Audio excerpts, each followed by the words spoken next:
Hi, ഞാൻ ഐശ്വര്യ. എല്ലാവർക്കും പുതിയ വീഡിയോയിലേക്ക് സ്വാഗതം. അപ്പോൾ ഞാനിന്നിവിടെ വന്നിരിക്കുന്നത് വെള്ളരിക്ക പുളിശ്ശേരിയുടെ റെസിപ്പിയുമായിട്ടാണ്. വെള്ളരിക്ക കൊണ്ട് ഉണ്ടാക്കുന്ന പുളിശ്ശേരി എങ്ങനെയാണെന്ന് ഞാൻ കാണിച്ചു തരാം. അപ്പോൾ ഇതൊരു സദ്യ സ്പെഷ്യൽ റെസിപ്പിയാണ്. സദ്യക്കൊക്കെ ഉണ്ടാക്കിയാൽ വളരെ ടേസ്റ്റിയാണ്. അപ്പോൾ നമുക്ക് വളരെ പെട്ടെന്ന് ഉണ്ടാക്കാൻ പറ്റും, പക്ഷേ എന്നാൽ വളരെ ടേസ്റ്റുമാണ് കഴിക്കാൻ. അപ്പോൾ ആദ്യം നമുക്ക് വെള്ളരിക്ക പുളിശ്ശേരിയാണല്ലോ, അപ്പോൾ അതിന് വേണ്ടത് വെള്ളരിക്കയാണ് മെയിൻ ഇൻഗ്രീഡിയൻറ്റ്. നമ്മൾ എടുക്കുമ്പോഴാണെങ്കിൽ നല്ല വെള്ളരിക്ക നോക്കിയെടുക്കാൻ ശ്രമിക്കുക. ഇപ്പോൾ എൻ്റെ കയ്യിലുള്ളത് അത്രയും നല്ല വെള്ളരിക്കയല്ല. നിങ്ങൾ വെള്ളരിക്ക വാങ്ങിക്കുമ്പോൾ കുറച്ച് മഞ്ഞ നിറമുള്ള വെള്ളരിക്ക കിട്ടുവാണെങ്കിൽ അത് വാങ്ങിക്കുന്നതായിരിക്കും നല്ലത്. ഇതിപ്പോൾ ലോക്ക്ഡൗൺ പീരീഡൊക്കെ ആയതുകൊണ്ട് നമ്മൾ നേരത്തെ കുറച്ച് വെജിറ്റബിൾസൊക്കെ വാങ്ങിച്ച് വെച്ചതാണ്. അതുപോലെ ഇവിടെ എനിക്ക് മിക്കവാറും കിട്ടുമ്പോൾ പുറമൊക്കെ ഒരു പച്ച കളറുള്ള വെള്ളരിക്കയാണ് കിട്ടാറുള്ളത്. അത്ര മഞ്ഞ നിറമുള്ള വെള്ളരിക്ക എനിക്ക് വളരെ കുറവാണ് കിട്ടുന്നത്. അപ്പോൾ നിങ്ങൾക്കത് കിട്ടുവാണെന്നുണ്ടെങ്കിൽ അത് വാങ്ങിക്കുന്നതായിരിക്കും നല്ലത്. കാരണം വെള്ളരിക്ക എത്ര നല്ലതാണോ, എത്ര ഫ്രഷാണോ അതിനനുസരിച്ചിരിക്കും നമ്മുടെ കറിയുടെ ടേസ്റ്റ്. അപ്പോൾ അതാ ഞാൻ ഇതിൻ്റെ ആണെങ്കിൽ നടുവിലത്തെ ആ കുരുവൊക്കെ മാറ്റി, അത് കുരുവൊന്നും ഇടരുത്. അപ്പോൾ അത് മാറ്റിയിട്ടാണെങ്കിൽ അതിൻ്റെ തൊലി ചെത്തി കളയുകയാണ്. എന്നിട്ട് നമുക്ക് തീരെ ചെറുതല്ലാത്ത ഒരു ഇടത്തരം പീസായിട്ട്, സ്ക്വയർ പീസസ് ആയിട്ട് നമുക്കത് മുറിച്ചെടുക്കാം. അപ്പോൾ പുളിശ്ശേരി എന്ന് പറഞ്ഞു കഴിഞ്ഞാൽ നമുക്ക് പലതരത്തിലുള്ള പുളിശ്ശേരികൾ ഉണ്ടാക്കാം ഇല്ലേ. മാങ്ങാ പുളിശ്ശേരി ഉണ്ട്, പൈനാപ്പിൾ പുളിശ്ശേരി ഉണ്ട്, ഇതുപോലെ വെള്ളരിക്ക പുളിശ്ശേരി ഉണ്ട്. പിന്നെ നമ്മൾ സ്ഥിരമായിട്ട് വീട്ടിലുണ്ടാകുന്ന പെട്ടെന്ന് തയ്യാറാക്കുന്ന പുളിശ്ശേരികളുണ്ട്, അതുപോലെ ചീരപ്പുളിശ്ശേരി. അങ്ങനെ ഒരുപാട് തരത്തിൽ നമുക്ക് തയ്യാറാക്കാം. പക്ഷേ ഓരോന്നിനും ഓരോ ടേസ്റ്റാണ്. എന്താ പറയേണ്ടത്, ഒന്നിൻ്റെ ടേസ്റ്റ് നമുക്ക് മറ്റൊന്നിനോട് കമ്പയർ ചെയ്യാൻ പറ്റത്തില്ല. അപ്പോൾ നിങ്ങൾ ഈ രീതിയിലൊന്ന് ഉണ്ടാക്കി നോക്കും. മിക്കവരും ഉണ്ടാക്കുന്നുണ്ടാവും, പക്ഷേ ഉണ്ടാക്കാത്തവരും ഉണ്ട്.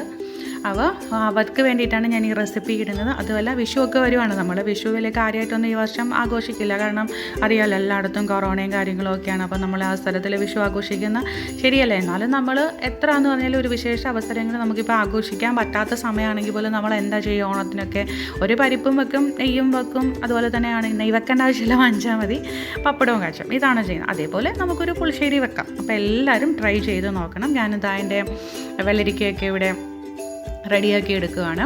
അതോടൊപ്പം നമുക്ക് വേണ്ടതെന്ന് പറഞ്ഞു കഴിഞ്ഞാൽ പിന്നെ വേണ്ടത് എന്താ പറയുക, നല്ല അധികം പുളിയില്ലാത്ത തൈരാണ്. ഒത്തിരി പുളിയുള്ള തൈര് പുളിശ്ശേരിക്ക് ചേർത്ത് കഴിഞ്ഞാൽ ഒട്ടും ടേസ്റ്റ് ഉണ്ടാവില്ല. അത് മാത്രമല്ല നമുക്ക് കഴിക്കാൻ പറ്റില്ല. എന്നാൽ ഒട്ടും പുളിയില്ലാത്ത തൈരാണെങ്കിലോ അതും അത്ര ടേസ്റ്റ് ഉണ്ടാവില്ല. സപ്പോസ് നിങ്ങൾക്ക് പുളിയില്ലാത്ത തൈരാണ് കിട്ടുന്നതെന്നുണ്ടെങ്കിൽ നിങ്ങൾ എന്ത് ചെയ്യണമെന്ന് വെച്ചാൽ ഒന്നുകിൽ ഒരു 2 ദിവസം മുമ്പ് ഫ്രിഡ്ജിൽ നിന്ന് എടുത്ത് വെളിയിൽ വെക്കാം. അതാണ് ചെയ്യാൻ പറ്റുന്ന ഏറ്റവും. നമ്മൾ കടയിൽ നിന്നൊക്കെ വാങ്ങിക്കുവാണെങ്കിൽ പക്ഷേ ഇപ്പം എനിക്ക് തോന്നുന്നു പല കമ്പനിക്കാരും ആണെങ്കിൽ പുളിയുള്ള തൈര് ഇറക്കുന്നുണ്ട് എന്നാണ് തോന്നുന്നത്. അപ്പം നിങ്ങൾ നിങ്ങളുടെ പുളിയുടെ ഇത് നോക്കിയിട്ട് വേണം എപ്പോഴും ഇതിലേക്ക് ചേർക്കാൻ. അപ്പോൾ ഞാനിവിടെ എടുത്തിരിക്കുന്നതെന്ന് പറഞ്ഞാൽ ഒരു വെള്ളരിക്കയുടെ ഒരു ഏകദേശം വലിയ വെള്ളരിക്കയാണ്. അതിൻ്റെ ഒരു 1/4 ഭാഗം മാത്രമേ എടുത്തിട്ടുള്ളൂ. ഞാനിപ്പോൾ ഇവിടെ ഉണ്ടാക്കാൻ പോകുന്ന ഒരു 2-3 പേർക്ക് കഴിക്കാൻ പറ്റുന്ന ക്വാണ്ടിറ്റിയിലുള്ള പുളിശ്ശേരിയാണ്. 2-3 പേർക്കല്ല, 4 പേർക്കൊക്കെ മാക്സിമം ഒന്ന് കഴിക്കാൻ പറ്റും. ആ രീതിയിലുള്ള ക്വാണ്ടിറ്റിയിലാണ് ഞാൻ ഉണ്ടാക്കുന്നത്. അതുകൊണ്ടാണ് ഒരു 1/4 ഭാഗം വെള്ളരിക്ക എടുത്തിരിക്കുന്നത്. അപ്പോൾ നമ്മുടെ വെള്ളരിക്ക എല്ലാം അരിഞ്ഞ് വൃത്തിയാക്കി റെഡിയാക്കി എടുത്തു. നമുക്ക് ഇത്രയും മതി. ഇനി നമുക്ക് പുളിശ്ശേരി ഉണ്ടാക്കാൻ തുടങ്ങാം.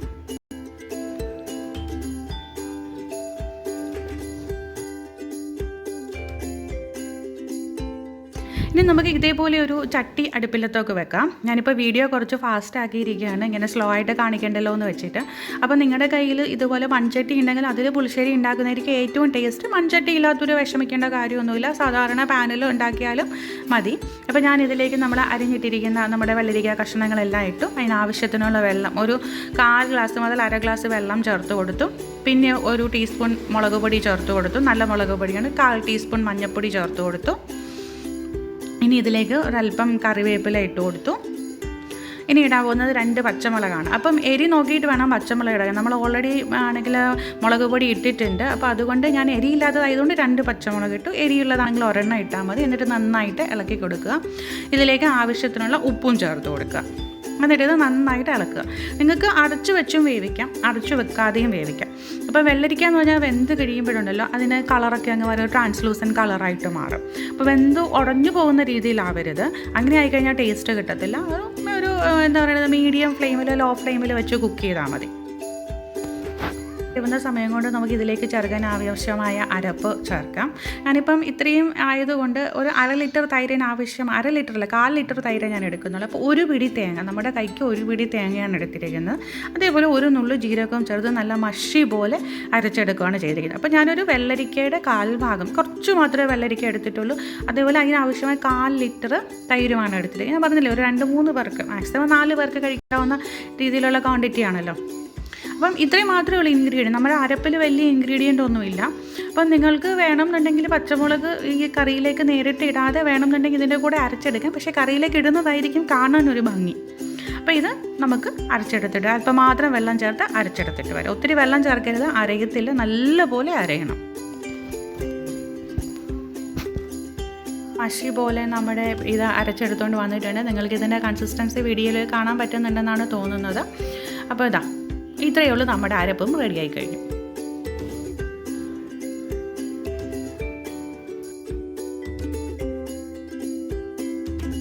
അപ്പോൾ ഇനി നമുക്ക് നമ്മുടെ വെള്ളരിക്കയൊക്കെ വെന്തോ എന്ന് നോക്കാം. ഞാനിവിടെ അടച്ചു വെച്ച് വേവിച്ചു എന്നുള്ളതേ ഉള്ളൂ. നിങ്ങൾക്ക് തുറന്ന് വെച്ചും വേണമെങ്കിൽ വേവിക്കുക. തുറന്ന് വെച്ച് വേവിക്കുമ്പോഴാണ് അതിൻ്റെ ഒത്തൻറ്റിക് ടേസ്റ്റ് കിട്ടുന്നത്. അപ്പം നമ്മുടെ വെള്ളരിക്ക ഇവിടെ നോക്കിയപ്പോൾ കുറച്ചും കൂടി വേവാനുണ്ട്. ഇനി വെച്ച് വെന്തങ്ങ് ഉടഞ്ഞു പോകണ്ട. നമുക്ക് പുളിശ്ശേരിയിലൊക്കെ കണ്ടിട്ടില്ലേ, സാധാരണ നമുക്ക് ആ പീസസ് ആയിട്ടല്ലേ കിട്ടുന്നത്. വെള്ളരിക്ക വെന്ത് എന്നറിയാതെ നമ്മൾ നല്ല ട്രാൻസ്ലൂസൻ്റ് ആവും കേട്ടോ. അപ്പം ഞാൻ പിന്നീട് തുറന്ന് വെച്ചിട്ട് തന്നെയാണ് വേവിച്ചത്. നമുക്ക് ഒന്നുകൂടി നോക്കാം കേട്ടോ വെള്ളരിക്ക വെന്തോ എന്നുള്ളത്. ഇപ്പോൾ ഏകദേശം 5 മിനിറ്റ് കഴിഞ്ഞിട്ടുണ്ടല്ലോ. അപ്പോൾ വെള്ളരിക്കയൊക്കെ നല്ല പാകത്തിന് വെന്തിട്ടുണ്ട്.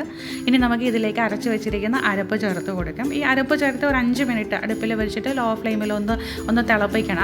ആ അരപ്പിൻ്റെയൊക്കെ ഒരു പച്ച ടേസ്റ്റ് മാറാൻ വേണ്ടിയിട്ടാണ് നമ്മളങ്ങനെ ചെയ്യുന്നത്. ഇല്ലെങ്കിൽ കറിയിലൊരു പച്ച ടേസ്റ്റ് ഉണ്ടാവും. ഈ അരപ്പ് ചേർത്ത് നല്ലോണം അങ്ങോട്ട് മിക്സ് ചെയ്ത് കൊടുക്കുക.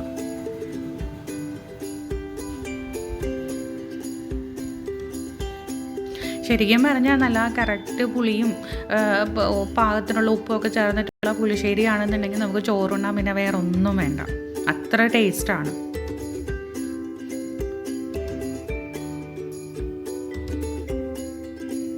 അരപ്പൊക്കെ ഇവിടെ നല്ലവണ്ണം തിളച്ച് വന്നിട്ടുണ്ട്. അതിൻ്റെ പച്ച മണമൊക്കെ മാറി. ഇനി നമുക്ക് ഇതിലേക്ക് ചേർത്ത് കൊടുക്കേണ്ടതെന്ന് പറഞ്ഞു കഴിഞ്ഞാൽ ഒരു 1/4 കിലോ തൈരാണ്. അതായത് ഒട്ടും തന്നെ കട്ടയില്ലാതെ അടച്ചെടുത്തിട്ടുള്ളത്. പക്ഷേ ഒട്ടും വെള്ളം ചേർക്കാൻ പാടില്ല. അപ്പോൾ മിക്സിയിൽ വെച്ചിട്ട് ഞാൻ ഒന്ന് വിപ്പ് ചെയ്തെടുത്തിട്ടുണ്ട് അതിൻ്റെ കട്ടകൾ മാറാൻ. അങ്ങനെ മോരാക്കിയിട്ടില്ല, എന്നാൽ അതിൻ്റെ ജസ്റ്റ് ഒന്ന് കട്ട മാറാൻ വേണ്ടി മാത്രം. നിങ്ങളുടെ കയ്യിൽ മത്തോ അല്ലെങ്കിൽ ഫോർക്കോ ഉണ്ടെങ്കിൽ അടിച്ചടിച്ചിട്ട് അതിൻ്റെ കട്ടകളെല്ലാം കളഞ്ഞാലും മതിയാവും. ഞാനിതിപ്പം പെട്ടെന്ന് ചെയ്യാൻ വേണ്ടിയിട്ടാണ് മിക്സിയിൽ വെച്ച് ഒന്ന് വിപ്പ് ചെയ്ത് എടുത്തിരിക്കുന്നത്. ഒട്ടും തന്നെ വെള്ളം ചേർക്കാൻ പാടില്ല. പിന്നീട് കാരണം കറിയിൽ ഒഴിച്ച ശേഷം നമുക്ക് കുറച്ച് എത്ര തിക്നെസ് വേണോ അതിനനുസരിച്ച് മാത്രം വെള്ളം ചേർത്താൽ മതി. അപ്പോൾ ഇതിപ്പോൾ കറിയിലേക്ക് ഒഴിച്ചപ്പോൾ നിങ്ങൾ വിചാരിക്കും അയ്യോ ഇതിൽ മഞ്ഞപ്പൊടിയൊന്നും ഇട്ടിട്ട് അതിൻ്റെ ഒരു കളർ എന്താ വെളുത്തിരിക്കുന്നതെന്ന്. പക്ഷേ നമ്മളത് ഇച്ചിരി ഒന്ന് ചൂടായി വരുമ്പോഴത്തേക്കും, അതായത് തിളപ്പിക്കരുത്, തിളപ്പിച്ച് കഴിഞ്ഞാൽ പിരിഞ്ഞു പോകും. അപ്പം ഇതൊന്ന് ചൂടായി വരുമ്പോഴത്തേക്ക് ആ മഞ്ഞ കളറൊക്കെ കറിക്ക് നല്ലോണം വന്നോളും. ഇത്രയേ ഉള്ളൂ. ഇനി ഇത് ലോ ഫ്ലെയിമിലിട്ട് അതൊന്ന് ചൂടായി വരിക. അതോടുകൂടി നമ്മുടെ മോരുകടി ഇവിടെ റെഡിയായി കഴിയും. ഞാനിപ്പോൾ ഇതിലേക്ക് ഒരു ആവശ്യത്തിന് ഒരു 1/4 ഗ്ലാസ് വെള്ളം കൂടി ചേർക്കുന്നുണ്ട്. എനിക്ക് അത്ര തിക്കായിട്ട്, നമ്മൾ പുളിശ്ശേരിയൊക്കെ ചോറിലൊഴിക്കാൻ വേണ്ടില്ല, അത്ര തിക്കായിട്ടല്ലല്ലോ വരുന്നത്, എന്നാൽ ഒത്തിരി വാട്ടറിങ്ങും ആയിരിക്കത്തില്ല. ഞാൻ ആ ഒരു കൺസിസ്റ്റൻസിക്ക് വേണ്ടിയിട്ടാണ് വെള്ളം ഒഴിച്ചു കൊടുത്തത്.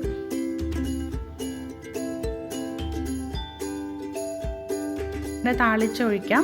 അപ്പം ആണെങ്കിൽ വെളിച്ചെണ്ണ ഒഴിച്ചിട്ട് 1/4 ടീസ്പൂൺ കടുക്, 3 വറ്റൽമുളക്, കറിവേപ്പില എന്നിവ ഇട്ട് കൊടുക്കാം. വറ്റൽമുളക് ഞാൻ പൊട്ടിച്ചല്ല ഇട്ടിരിക്കുന്നത്, മുഴുവനെയാണ് ഇട്ടിരിക്കുന്നത്. കാരണം അത് കറിയിൽ കിടക്കുമ്പോൾ കാണാനൊരു ഭംഗിക്ക് വേണ്ടിയിട്ടാണ് കേട്ടോ. പിന്നെ ഇനി ഇതിൽ ചേർത്ത് കൊടുക്കുന്ന ഒരു 1/4 ടീസ്പൂൺ മുളക് പൊടി ചേർത്ത് കൊടുക്കുന്നുണ്ട്. 1/4 ടീസ്പൂൺ ആണെങ്കിൽ ഉലുവാപ്പൊടിയും ചേർത്ത് കൊടുക്കുന്നുണ്ട്. മുളക് പൊടി ഇടുന്ന കറിക്കൊരു ഭംഗി കിട്ടാൻ വേണ്ടിയിട്ടാണ്. പിന്നെ ഉലുവാപ്പൊടി നമ്മൾ കറിയിൽ എങ്ങും ചേർത്തിട്ടില്ല. പുളിശ്ശേരിയുടെ മെയിൻ ഇൻഗ്രീഡിയൻ്റ് ആണ് ഉലുവാപ്പൊടി. ഒരുപാട് ഇടാൻ പാടില്ല, ഇട്ട് കഴിഞ്ഞാൽ കഴിക്കും. അതുകൊണ്ട് ഒരു ആവശ്യത്തിന് 1/4 ടീസ്പൂൺ മാത്രം ചേർത്ത് കൊടുത്താൽ മതി. എന്നിട്ട് ഇതിലേക്ക് ഈ വെളിച്ചെണ്ണ ചൂടായിരിക്കുന്നതിലേക്ക് ഇട്ട് കൊടുത്തിട്ട് അത് അടുപ്പിൽ തന്നെ വെക്കാൻ ഞാൻ ഇച്ചിരി പൊക്കി എടുത്തിട്ടാണ് അത് കലക്കി കൊടുക്കുന്നത്. കാരണം ഇല്ലെങ്കിൽ പൊടി പെട്ടെന്ന് കരിയാനുള്ള സാധ്യതയുണ്ട്. അപ്പോൾ നമ്മുടെ കറിയിലേക്ക് താളിച്ചൊഴിച്ച് കൊടുക്കാം. ഞാൻ ഇപ്പോൾ കറിയിലേക്ക് ഒഴിക്കുമ്പോൾ ഉണ്ടോ താളിച്ച് ഒഴിക്കുമ്പോൾ കറിക്കൊരു ഭംഗി വന്നിട്ടില്ല. അതിങ്ങനെ ഇളക്കി കൊടുക്കുമ്പോൾ അതിൽ തന്നെ മുളകും കറിവേപ്പിലയും ഒക്കെ കിടക്കുന്ന കാണാൻ നല്ല ഭംഗിയാണ്. എന്നിട്ട് കടുക് വറുത്ത ചട്ടിയിലേക്ക് ഒരല്പം മോരെടുത്ത് ഒഴിച്ച് അതും കൂടി നമുക്ക് ഇതിലേക്ക് ഒഴിച്ചു കൊടുക്കാം. അങ്ങനെ നമ്മുടെ ടേസ്റ്റി ആയിട്ടുള്ള പുളിശ്ശേരി ഇവിടെ റെഡി ആയിട്ടുണ്ട്. ഇതിങ്ങനെയാണ് വെള്ളരിക്ക പുളിശ്ശേരി ഉണ്ടാക്കുന്നത്. എല്ലാവരും ഉണ്ടാക്കി നോക്കണം. അങ്ങനെ വളരെ ടേസ്റ്റി ആയിട്ടുള്ള ഈസി ആയിട്ടുണ്ട് നമ്മുടെ വെള്ളരിക്ക പുളിശ്ശേരി ഇവിടെ റെഡി ആയിട്ടുണ്ട്. മിക്കവർക്കും ഇത് ഉണ്ടാക്കാൻ അറിയാവുന്നതാണെന്ന് എനിക്കറിയാം. പക്ഷേ ഉണ്ടാക്കാൻ അറിയാത്തവർക്ക് വേണ്ടിയിട്ടാണ് ഞാൻ ഈ വീഡിയോ ഉണ്ടാക്കിയിട്ടുള്ളത്. അപ്പം വീഡിയോ എല്ലാവർക്കും ഇഷ്ടമായെങ്കിൽ ലൈക്ക് ചെയ്യാനും ഷെയർ ചെയ്യാനും ഒന്നും മറക്കരുത്. ആദ്യമായിട്ടാണ് കാണുന്നതെന്നുണ്ടെങ്കിൽ സബ്സ്ക്രൈബ് ചെയ്യാനും മറക്കരുത്.